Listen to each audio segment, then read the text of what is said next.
টি-20 বিশ্বকাপে বাংলাদেশ কি খেলবে নাকি খেলবে না? ভারতে গিয়ে খেলবে নাকি শ্রীলঙ্কায় গিয়ে খেলবে? বাংলাদেশ ক্রিকেট বোর্ড নিজেদের অবস্থানের কথা জানিয়ে আইসিসিকে ইমেইল করেছিল। তার জবাবও পেয়েছে। আবারও ইমেইল করেছে। তার জবাব পাওয়ার কথা আজকে। বাংলাদেশ ক্রিকেট বোর্ড সেটা আশা করছে বিসিবির দাবি মেনে নিয়ে আইসিসি টি-20 বিশ্বকাপে বাংলাদেশের ম্যাচগুলো ভারত থেকে সরিয়ে শ্রীলঙ্কায় নিয়ে যাবে। আইসিসির সেই ইমেইলে কি বার্তাটা থাকবে? আজকের দিনটা বাংলাদেশ ক্রিকেটের টি-20 বিশ্বকাপে খেলা না খেলার জন্য কতটা আসলে গুরুত্বপূর্ণ? দেখুন, টি-20 বিশ্বকাপে বাংলাদেশের এই অংশগ্রহণটা পুরোপুরি অনিশ্চিত হয়ে পড়ে মুস্তাফিজুর রহমানকে কেন্দ্র করে যে ইস্যুটা তৈরি হয়েছে তার ভিত্তিতে। আইপিএল থেকে মুস্তাফিজকে বাদ দিয়ে দিয়েছে, ভারতীয় ক্রিকেট বোর্ড বাদ দিয়ে দিয়েছে, আসলে সেইটা ভারতীয় সরকার বাদ দিয়ে দিয়েছে। ফলে বাংলাদেশ সেইখান থেকে আমাদের ক্রিকেট বোর্ড অফিসিয়ালি তারাই করেছে, পেছন থেকে আমাদের সরকার এইখানটাতে কলকাঠি নেড়েছে যে আমরা টি-20 বিশ্বকাপ ভারতে গিয়ে খেলবো না। আইসিসিকে এটা জানিয়ে প্রথম দফায় ইমেল করা হয়েছে যে নিরাপত্তা ঝুঁকি আসলে রয়েছে ভারতে গিয়ে খেলার ক্ষেত্রে। আমাদের জাতীয় দল, ক্রিকেটার, কোচিং স্টাফ, বিসিবি কর্মকর্তা, মিডিয়া, দর্শক সবার কথা ভেবে আইসিসি সেই মেইলের যে জবাব দিয়েছে তাতে বাংলাদেশের জন্য খুব আশার কিছু নেই। কেননা আইসিসি বলেছে যে এত কম সময়ের মধ্যে ভেন্যু চেঞ্জ করা সম্ভব না, কিন্তু বাংলাদেশের যে সিকিউরিটি কনসার্ন রয়েছে সেইটা তারা আমলে নিল। যদি বাড়তি কোনো সিকিউরিটি দেওয়া প্রয়োজন হয় এই সিকিউরিটি প্ল্যানিংয়ের মধ্যে সেইটাও অন্তর্ভুক্ত করা হবে। এবং সিকিউরিটির যেই কথাটা বাংলাদেশ ক্রিকেট বোর্ড আইসিসিকে বলেছে সেইখানটাতে আসলে কোথায় কোথায় সমস্যা, স্পেসিফিক কোন জায়গাগুলোতে সেইটা জানানোর জন্য আইসিসি বাংলাদেশ ক্রিকেট বোর্ডকে সেটা বলে দিয়েছে। এবং বাংলাদেশ ক্রিকেট বোর্ড সেই অনুযায়ী ফিরতি একটা ইমেল করেছে। মুস্তাফিজুর রহমানের আইপিএল থেকে বাদ পড়ার প্রেক্ষাপটে বাংলাদেশ যে সিদ্ধান্ত নিয়েছে এরপরে ভারতেরও যেই রিয়াকশন, সব কিছু মিলিয়ে সেই দেশের গণমাধ্যম, বাংলাদেশের মানুষকে কিভাবে উপস্থাপন করা হচ্ছে, এই সব কিছু মিলিয়ে আইসিসির কাছে বিসিবি সেই ইমেলটা করেছে। বিসিবি এক্সপেক্ট করছে আজকে সেই ইমেইলের জবাব আসবে। আমরা গত কিছুদিন ধরেই দেখতে পাচ্ছি নানান রকম খবর সবর যে না, একবার বলা হচ্ছে যে না বাংলাদেশ খেলবে, একবার বলা হচ্ছে বাংলাদেশ খেলবে না, একবার বলা হচ্ছে যে বাংলাদেশ ভারতে খেলবে না, শ্রীলঙ্কায় গিয়ে খেলবে, একবার বলা হচ্ছে যে না ভারতেই খেলবে, ভিন্ন ভেন্যুতে খেলবে। এই সব কিছু শেষ কি আজকে বিসিবির কাছে পাঠানো আইসিসির ইমেইলে থাকবে? আমি বিসিবি থেকে যে খবর নিয়েছি তাতে এটা চূড়ান্ত কোনো ফয়সালা আজকে হবে না। এগুলো নিয়ে আপনাদেরকে ওই যে আবেগ উস্কে দিয়ে পুরো এই জিনিসটাকে হচ্ছে গিয়ে টেনে নিয়ে যাওয়া, এর বাইরে কিছু না। খুব যে কোনো অগ্রগতি গত কয়েকদিনে হয়েছে বিষয়টা কিন্তু সেটা না। আমরা এই আইসিসির ইমেইলটা যখন বিসিবি পাবো এবং বিসিবি আমাদের অফিসিয়ালি যেটা জানাবে বা আনঅফিসিয়ালও আমরা যেটা জানতে পারবো, সেইখান থেকে হয়তো বুঝতে পারবো যে আইসিসির স্ট্যান্ডটা কি। কিন্তু আজকে কোনো ডিসিশন হবে না, এটা আমার আন্ডারস্ট্যান্ডিং। এটা বিসিবির সঙ্গে বিভিন্ন পর্যায়ে আমি কথা বলে যেটা বুঝতে পেরেছি যে আইসিসি আজকে কোনো চূড়ান্ত সিদ্ধান্ত দিয়ে দিবে না। তারা ভারতের থেকে ম্যাচগুলো, বাংলাদেশের খেলাগুলো শ্রীলঙ্কায় সরিয়ে নিবে কি নিবে না, এই যে একটা চূড়ান্ত সিদ্ধান্ত দিয়ে দেওয়া, কিংবা ভারতে হলেও এখানে বিকল্প কি কি থাকতে পারে সেগুলো নিয়ে আলোচনা হবে, কিন্তু চূড়ান্ত সিদ্ধান্ত আজকে আসবে বলে আমার কাছে ওরকম কোনো খবর নেই।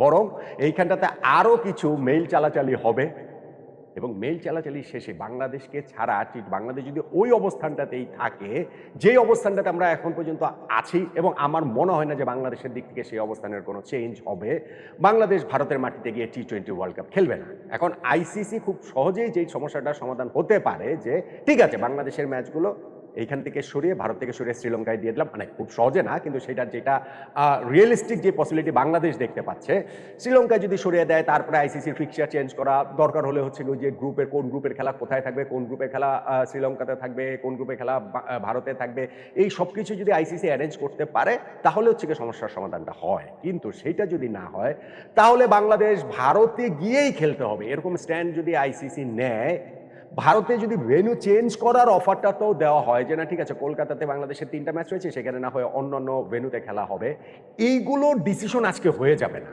এইগুলোর ডিসিশন আইসিসির সঙ্গে বিসিবির এই দুইটাই ইমেল চালাচালির মাধ্যমে টি-20 ওয়ার্ল্ড কাপে বাংলাদেশ খেলবে কি খেলবে না এই চূড়ান্ত সিদ্ধান্তের জায়গাটাতে আমরা আসলে পৌঁছতে পারবো না।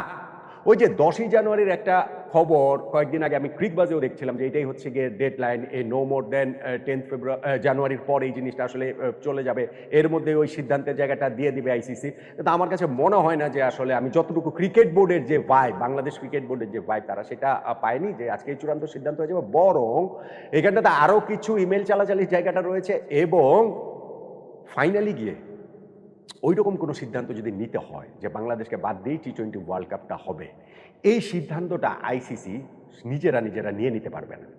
এই সিদ্ধান্তটাকে আইসিসিকে তাদের ওই বোর্ড সভা ডাকতে হবে। সেইখানটাতে অংশগ্রহণকারী দেশগুলো থাকবে, তাদের প্রতিনিধিরা থাকবে, সশরীরে থাকবে, অথবা হচ্ছে গিয়ে অনলাইন মিটিংয়ে তারা যুক্ত হবে এবং সেইখানটাতে সেই চূড়ান্ত সিদ্ধান্তটা হবে বলে বাংলাদেশ ক্রিকেট বোর্ড থেকে আমাকে বলা হয়েছে। ফলে এখন আমরা যে গত 2-3 দিনে সত্যিকার অর্থে কোনো ডেভেলপমেন্ট নাই। বাংলাদেশ একটা চিঠি দিয়েছে, মেইল করেছিল, আইসিসি মেইলে জবাব দিয়েছে, বাংলাদেশ পাল্টা মেইল করেছে। এখন আইসিসির মেইলে কি তারা অ্যান্সারটা দেয় সেইটার উপরে নির্ভর করছে। তবে আমাদের এই যে ধরেন টি-20 বিশ্বকাপ বাংলাদেশ নিশ্চিতভাবেই খেলছে, টি-20 বিশ্বকাপ বাংলাদেশ নিশ্চিতভাবেই খেলছে না, টি-20 বিশ্বকাপের খেলা বাংলাদেশের ভারত থেকে শ্রীলঙ্কায় নিশ্চিতভাবেই সরে গেছে, টি-20 বিশ্বকাপের খেলা ভারতে থাকার পরও কলকাতা ভেন্যু সরিয়ে সেইটা ধরেন চেন্নাই, হায়দ্রাবাদ এইসব জায়গাতে নিয়ে যাওয়া হয়েছে।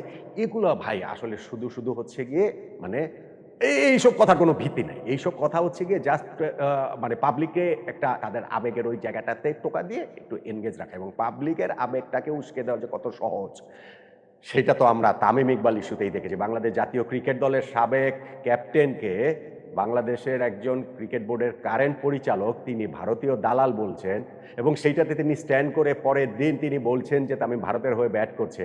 ক্ষমা চাওয়ার তো প্রশ্নই ওঠে না, অবশ্যই তামিম ভারতের দালাল, অবশ্যই এই জায়গাটাতে তিনি তার স্ট্যান্ডটাতে ধরে রেখেছেন। এবং তাতে আমি দেখতে পেয়েছি যে অনেকের যে রিয়াকশন, সাধারণ মানুষের কথা আমি বলছি না, বাংলাদেশ ক্রিকেট বোর্ডের যে নিশ্চুপ রিয়াকশন, তারা যে পুরো জিনিসটাকে হচ্ছে গিয়ে একেবারে মানে তাদের প্রশ্রয়ই যে হচ্ছে সেটা তারা স্পষ্ট করে দিচ্ছে। ফলে ওই মানুষের ওই আবেগ সেন্টিমেন্ট নিয়ে খেলাটা খুব সহজ, তো সেই সহজ খেলাতেই বাংলাদেশ টি-20 বিশ্বকাপ খেলবে কি খেলবে না, ভারতে খেলবে, শ্রীলঙ্কায় খেলবে, ভারতের অন্য ভেন্যুতে খেলবে, বয়কট করবে, এরকম নানান কথাবার্তা, এই আজকের ডেট, কালকের ডেট, পরশু ডেট, কিন্তু এটা আজকের ডেটে ফাইনাল কোনো কিছু হচ্ছে না।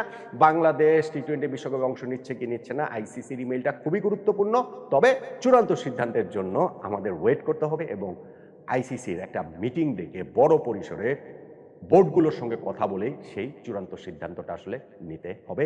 বাংলাদেশকে টি-20 বিশ্বকাপে তারা কিভাবে খেলাতে পারে, কোন প্রক্রিয়াতে খেলাতে পারে, সেই সিদ্ধান্তটার জন্য আমাদের তাই মনে হয় আরও একটু অপেক্ষা করতেই হবে। আইসিসি কি তার অবস্থান থেকে সরে যাবে? আয়োজক ভারত কি তার অবস্থান থেকে সরে যাবে? বাংলাদেশ কি তার অবস্থান থেকে সরে যাবে? এই যে তিনটা পক্ষ রয়েছে, তিন পক্ষ যদি খোলা মন নিয়ে সত্যিকার অর্থেই টি-20 বিশ্বকাপে বাংলাদেশের পার্টিসিপেশনটা নিশ্চিত করতে চায়, তাহলে এইটার একটা ভালো সলিউশন আসতে পারে। নইলে আমি আজকে দাঁড়িয়েও বলবো, যেই কথাটা আমি টাইম এন্ড এগেন বলে আসছি, টি-20 বিশ্বকাপে বাংলাদেশের অংশগ্রহণ করার সম্ভাবনা এখনো আমার কাছে 5%, এখনো আমার কাছে সেটা